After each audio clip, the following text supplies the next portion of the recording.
Иницијативата за формирање банка за храна во Охрид постои и била покрената уште во 2007 година од страна на Општинската организација на Црвениот крст. Имавме иницијатива таква во 2007 година до локалната и до угостителски објекти, значи најповеќе бевме фокусирани на угостителските објекти, хотелите кои што им останува прехранбени производи и односно оброци и кои што можат да бидат дистрибуирани. Почнавме со неколку семејства, почнавме со неколку пекари во градов каде што доставувавме до неколку семејства. Потребна е навистина добра разработка на една таква идеја и потребни се технички ресурси, човечки ресурси имаме во волонтерите на Црвениот крст, но технички ресурси, возила, простор каде што ќе може да се складираат тие прехранбени производи и секако оние сите мерки, критериуми кои што ги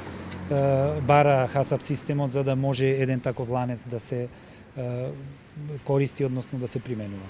Идејата за формирање банка на храна во Охрид е одлична и треба да се разгледа за да се види колку е одржлива, смета градоначалникот Никола Бакрачевски. Вака како идеја е допадлива, значи можеме да ја разгледаме, да видиме колку таа е остварлива, колку е одржлива, кои се механизми треба да ги вклучиме за да реализираме една таква идеја, меѓутоа зошто да не? Значи ние како општина Охрид би поддржале апсолутно една таква или би биле иницијатори за отпочнување на еден таков проект. Околу 500 семејства во Охрид живеат на работ на екзистенцијата.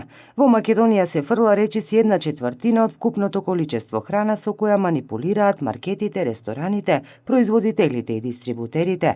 Од Банката за храна во Македонија оценуваат дека најмногу храна фрлаат дистрибутивните синџири, чии производи се со краток рок на траење, а потоа рестораните и домакинствата. Банката пред 5 години покренала иницијатива за донесување закон за нефрлање храна во земјава, но се уште не добила одговор од институциите. Според Банката за храна на Македонија, околу 900.000 граѓани во Македонија живеат под прагот на сиромаштијата. Од таа причина тие инсистираат да се донесе закон за нефрлање храна по депонии, бидејќи според нив со фрлените количини храна на која истекува рокот, може да се обезбеди оброк на над 20.000 домакинства во земјава.